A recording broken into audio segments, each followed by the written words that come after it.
sobre repetição, compulsão e, principalmente, o tema de hoje, competição.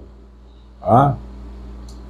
Então, nós lidamos com uma compulsão e repetição que é devido à nossa estrutura pulsional. Nós temos duas pulsões essenciais, pulsão de morte, pulsão de vida. É a pulsão de vida que faz com que a gente consiga estar aqui, mas a gente consegue estar aqui falando com vocês aí, vocês estarem aí, escutando o que eu estou falando, devido à pulsão de vida que, de alguma maneira, está ganhando o jogo com a pulsão de morte, tá? E quanto mais a pulsão de vida jogar bem, né, digamos assim, melhor ela garante essa vitória que faz com que a gente esteja vivo amanhã. Então, o que nós estamos fazendo aqui? Estamos mantendo a vida de ontem, vivendo a vida de hoje e criando condições de estarmos vivos amanhã. É isso que nós estamos fazendo aqui. Para que a gente esteja vivo amanhã, nós temos um corpo. E esse corpo tem que estar vivo. Se o corpo deixar de estar vivo, nós não temos condição de estarmos falando aqui amanhã. E para que isso aconteça, eu tenho que cuidar do meu corpo. Eu tenho que ter amor próprio, eu tenho que ter autoconfiança, eu tenho que ter autoestima, né? Eu tenho que ter autoconhecimento. E não tem como fazer uma teoria psicológica secundarizando a relação da mente com o corpo. Sem o corpo vivo, a mente não se manifesta. Se é que existe alguma mente sem o corpo vivo. Porque pode ser que a mente seja essencialmente, basicamente, uma manifestação do desenvolvimento do corpo vivo. Né? Então não existe possibilidade nenhuma de criar alguma coisa fora da relação entre a mente e o corpo. Freud, no projeto, já falava das regras de sobrevivência, né? Que são as regras biológicas de sobrevivência, que são a defesa primária e a atenção primária. As duas agindo sinergicamente para proteger o corpo, desenvolver a mente, descarregar os afetos excessivos, como na comunicação preliminar nós temos a primeira, na história da humanidade, a primeira manifestação de uma descoberta científica a respeito disso.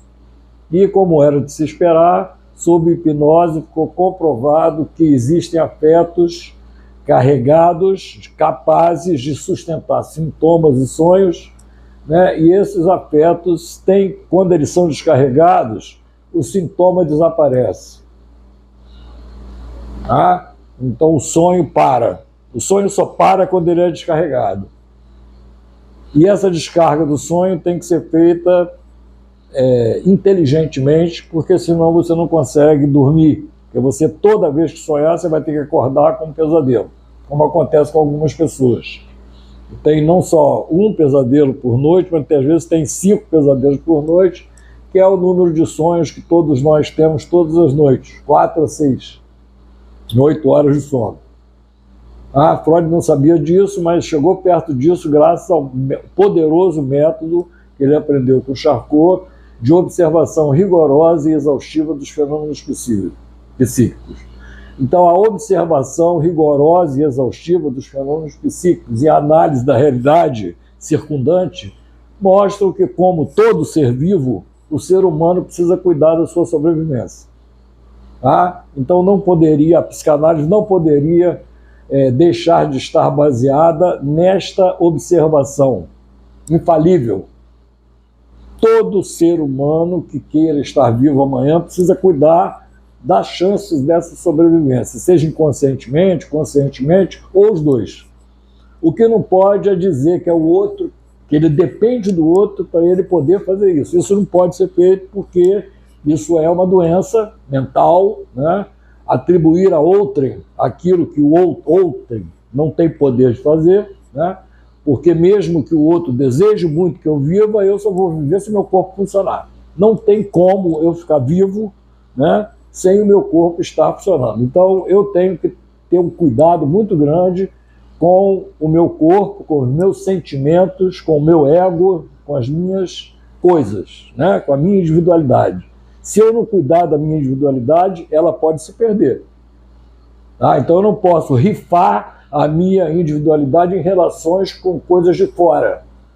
Que, inclusive, aliás, por falar nisso, né, não tem a menor condição do inconsciente, né, discernir entre eu e o outro. Tá? O inconsciente não tem a menor chance de fazer isso.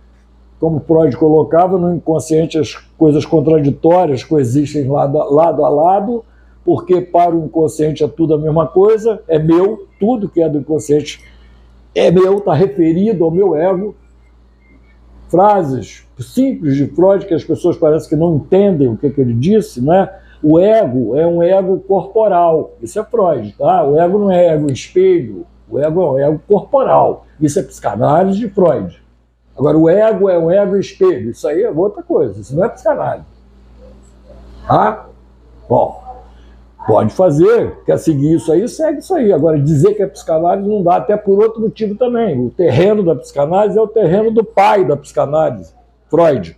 Lacan, Jung, Adler, né, Melanie Klein, Winnicott, são todos filhos de Freud. Tá? Então, o filho querer se apropriar da obra do pai, abre parênteses, que foi um grande fator de seduzir a mãe, né, porque a mãe deve ter se interessado por alguma coisa vinculada com essa obra, né, que o pai foi capaz de fazer. Né? Então essas coisas são do pai. Então eu me apropriar das coisas do pai, tá, para poder ficar com a minha mãe, né, eu seduzir a minha mãe, garantir, né, uma sedução da minha mãe, que comprovadamente ficou seduzida com essas coisas porque casou com meu pai, e daí eu nasci. E o nome disso é complexo de Édipo, com um filho querendo matar o pai. Está claro o que é que nós estamos falando?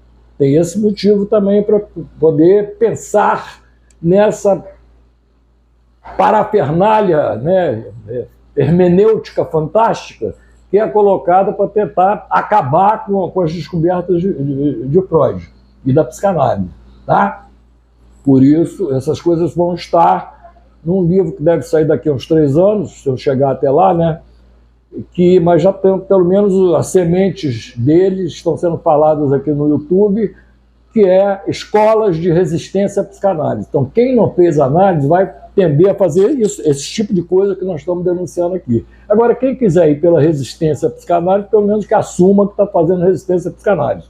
Porque não é possível pessoas não analisadas melhorarem a psicanálise. Só é possível melhorar a psicanálise quem for analisado. Tá? Dentro da sistemática de análise freudiana. Se não fez análise freudiana, não tem condições técnicas para modificar a análise freudiana. O que a gente vai ver é isso que a gente vê, um show de distorções de defesa, é ótimo para estudar a defesa, é o que eu vou fazer no livro. Trazer todos esses mecanismos de defesa que são usados por essas escolas de resistência à psicanálise e mostrar um por um o que significa. Tá? A observação rigorosa e exaustiva dos fenômenos psíquicos mostra que o ser humano ele é muito competitivo. Né? Todo mundo gosta de o jogo de futebol, né? Todo mundo gosta que o brasileiro ganhe a medalha de ouro. Né? Que o americano, se ele é americano, ele gosta que o americano ganhe a medalha de ouro, se possível todas as medalhas de ouro, como acontecia frequentemente na natação, né? Ouro, prata e bronze, Estados Unidos. Né? Então, a competição é uma atividade inerente à vida tal como ela é, quer dizer, uma vida permeada. Vamos falar de uma maneira mais completa, né? É uma vida antecedida e sucedida pela morte, pela não-vida, né?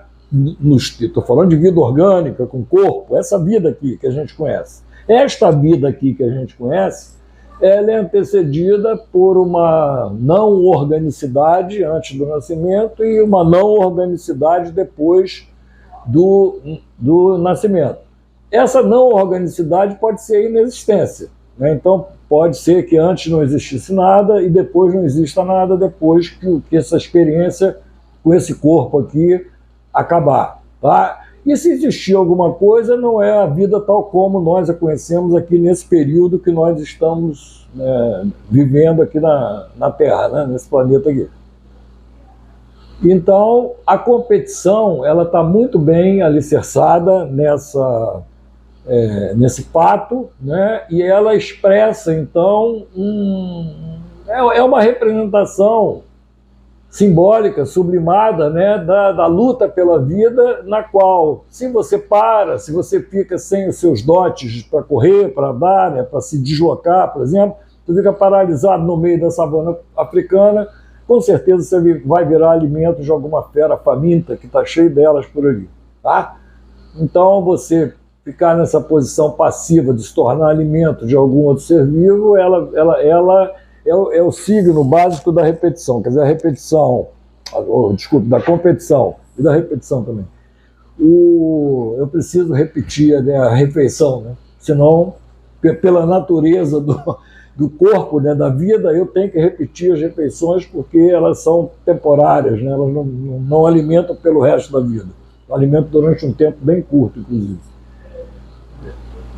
Nós aqui temos mania de fazer 2 ou 3 refeições, 2, 3 ou 4 refeições por dia, né? Café da manhã, almoço, jantar, às vezes tem um lanche da tarde, ainda tem gente que tem ceia, né?